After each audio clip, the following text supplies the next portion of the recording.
నిన్న ఆంధ్రప్రదేశ్లో పురంధేశ్వరి గారు ఆవేశంగా మాట్లాడిన మాటలు టీవీలో డిబేట్లు చూశాక ఒకటి చెప్పాలనిపిస్తుంది. అమ్మా పురంధేశ్వరి గారు, బావ కళ్ళల్లో ఆనందం చూడటం కంటే భక్తుల కళ్ళల్లో ఆనందం చూడటానికి ప్రయత్నించమని కోరుకుంటున్నాను. ఎందుకంటే ఈరోజు కూటమి ప్రభుత్వానికి చెందిన లాయరు సుప్రీంకోర్టులో కోర్టు అడిగిన ఏ ఒక్క దానికి కూడా సమాధానం చెప్పలేకపోవటం వల్లే సుప్రీంకోర్టు ఇంత సెన్సిటివ్ అయిన విషయాన్ని సీఎంగా ఉండి ఎటువంటి ఆధారాలు లేకుండా ఎలా మాట్లాడతారు అంటే, సీఎం ఏదైనా మాట్లాడచ్చు, ప్రజల చేత గెలిపించబడిన వాళ్ళు మాట్లాడకూడదు అని మీరు మాట్లాడటం నిజంగా చాలా సిగ్గుచేటు. ఎందుకంటే ఈరోజు మీరు చంద్రబాబు నాయుడు, లోకేష్, పవన్ కళ్యాణ్ ఎలాగైతే రోడ్ల మీద ప్రెస్ మీట్లు పెట్టి మాట్లాడుతున్నారో అవే మాటలు ఎందుకు మీరు కోర్టులో మాట్లాడలేకపోయారు? సో ఈరోజు ప్రజలు గమనిస్తూ ఉన్నారు. ఎటువంటి ఆధారాలు లేకుండా లడ్డూలో టెస్ట్ చేయలేదని మీ లాయర్ చెప్పిన తర్వాత, ఎటువంటి ఇన్వెస్టిగేషన్ జరగకుండా చంద్రబాబు నాయుడు పవిత్రమైన తిరుమల లడ్డూ మీద అంత పెద్ద నింద వేసి మరి మత కల్లోలాలు సృష్టించే పరిస్థితి వచ్చినప్పుడు సుప్రీంకోర్టు అడగటంలో ఏం తప్పు ఉందని నేను అడుగుతున్నాను.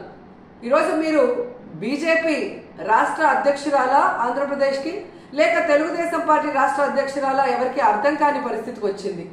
ఎందుకంటే బావ కళ్ళల్లో ఆనందం చూడటం కోసం బావ చేసే తప్పుల్ని వెనకేసుకొస్తున్నట్టు ఉంది. కానీ ఈరోజు 140 కోట్ల హిందువుల మనోభావాలను దెబ్బతీసే చంద్రబాబు నాయుడు స్టేట్మెంట్ ని సరిదిద్ది అందరికీ ఊరట కలిగించాల్సిన బాధ్యత బీజేపీలో ఉన్న రాష్ట్ర అధ్యక్షురాలుగా మీకు ఉంది అన్న విషయాన్ని తెలుసుకొని, మరి పైన బీజేపీ పెద్దలు ఎవరైతే ఉన్నారో ప్రధానమంత్రి గారికి కానీ, అలాగే సుప్రీంకోర్టులో మీ లాయర్తో మరి ఇన్వెస్టిగేషన్ కి రెడీ కమ్మని చెప్పండి. మరి నిజాలు తేల్చి తప్పు చేస్తుంటే తప్పు చేసిన వాళ్ళని శిక్షించండి, లేదంటే తప్పుడు మాటలు మాట్లాడిన వాళ్ళని శిక్షించమని మీరు కోరాలని కూడా డిమాండ్ చేస్తున్నాం.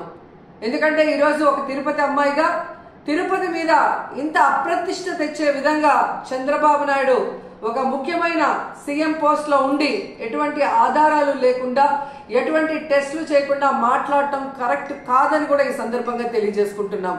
అలాగే పవన్ కళ్యాణ్ గారు, ఇది సినిమా షూటింగ్ కాదు. రోజుకొక వేషాన్ని వేసుకొని రోజుకొక మాట మాట్లాడుతూ ఈరోజు అందరి మనోభావాల్ని దెబ్బతీయటానికి మీకు అధికారం లేదని కూడా ఈ సందర్భంగా తెలియజేసుకుంటున్నా. ఈ రోజు ఏదైతే మీరు చేశారో ప్రాయశ్చిత్త దీక్ష, అది మీరు చేసిన తప్పులకి భగవంతుడు మీ చేత చేయించిన ప్రాయశ్చిత్త దీక్ష తప్ప మరొకటి కాదు. ఎందుకంటే ఈరోజు భగవంతుడే లేడని చెప్పిన మీ కుటుంబ సభ్యులు, మీరు, అలాగే ఏ రోజు హిందూయిజం కూడా గురించి మాట్లాడని మీరు, ఎన్నికల గురించి ముందు మీరు మాట్లాడిన మాటలకి ఈ రోజు మీరు మాట్లాడుతున్న మాటలకి, మీరు వేస్తున్న వేషాలకి సంబంధం లేకుండా ఉండటం ప్రజలు గమనిస్తూనే ఉన్నారు. సో ఇప్పటికైనా జగన్మోహన్ రెడ్డి గారిని టార్గెట్ చేయాలి, కార్నర్ చేయాలనుకోను, లేదా బీజేపీ రేపు ఆంధ్రప్రదేశ్లో ఎంటర్ అయితే మన పరిస్థితి ఏంటి అని చంద్రబాబు నాయుడు చేస్తున్న ఈ డ్రామాలో మీరు కూడా పాలు పంచుకుంటున్నారో ఏంటో కానీ ఎవరికి అర్థం కావట్లేదు. కానీ పవిత్రమైన శ్రీవారి లడ్డూని ఈ విధంగా అపవిత్రం చేసే విధంగా మీరు మాట్లాడటాన్ని మేము ఖండిస్తున్నాం. వెంటనే దీని మీద సుప్రీంకోర్టు మరి విచారణ జరిపించి సిబిఐ ద్వారా మరి దోషుల్ని బయటకు తీసి వాళ్ళని శిక్షించాలని కూడా కోరుకుంటున్నాం. అలాగే ఇందులో మరొక విషయం ఉంది. ఏదైతే టీటీడీ ఈఓకి ఈ టీటీడీలో జరిగే ప్రతిదానికి సంబంధం ఉంటుంది. ఆయన ఈఓ అయిన తర్వాత వచ్చిన ట్యాంకర్లలో మరి బాగున్న ట్యాంకర్ని లోపలికి పంపించి అన్లోడ్ చేశాం. ఏవైతే వెజిటబుల్ ఫ్యాట్, వనస్పతి ఉంది అని చెప్పి వాటిని రిజెక్ట్ చేసి వాడకుండా బయటికి పంపించామని చెప్పిన ఈఓ గారు 2 నెలల తర్వాత సెప్టెంబర్లో చంద్రబాబు నాయుడు మరి ఏ విధంగా అయితే ఎనిమల్ ఫ్యాట్ కలిసి ఉందని అబద్ధం చెప్పిన తర్వాత కలిసి ఉందేమో అని మాట్లాడటం గమనించి ఆ ఈఓని ఆ పదవి నుంచి పక్కకి తప్పించి అతనికి కూడా నోటీసులు ఇచ్చి విచారించాలి. అలాగే ఎవరైతే పర్చేసింగ్ కమిటీలో ఉన్నారో మరి ఇవన్నీ చూసుకోవాల్సిన బాధ్యత వాళ్ళకుంది. ఆ కమిటీలో ఉన్న వాళ్ళందరికీ కూడా నోటీసులు ఇచ్చి విచారించాల్సిన అవసరం ఉంది. అలాగే విజిలెన్స్ లో మరి తప్పు జరుగుతూ ఉంటే ఏం చేశారు ఆ అఫీషియల్ కూడా నోటీస్ ఇచ్చి అన్ని కూడా విచారించాల్సిన బాధ్యత మీ మీద ఉంది.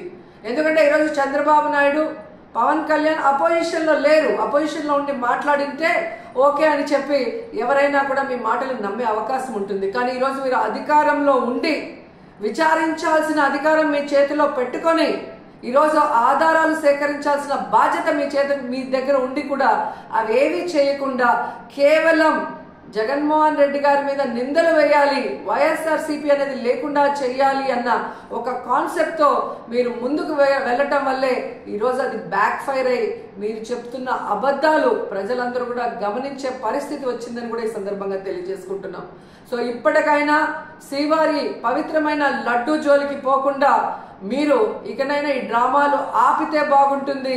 సుప్రీంకోర్టు విచారణకి మేము సిద్ధం, సిబిఐ వేసుకున్న మేము సిద్ధమని చంద్రబాబు నాయుడు, పవన్ కళ్యాణ్ అలాగే పురంధేశ్వరి గారు చెప్పాల్సిన అవసరం కూడా ఉందని చెప్తున్నాను.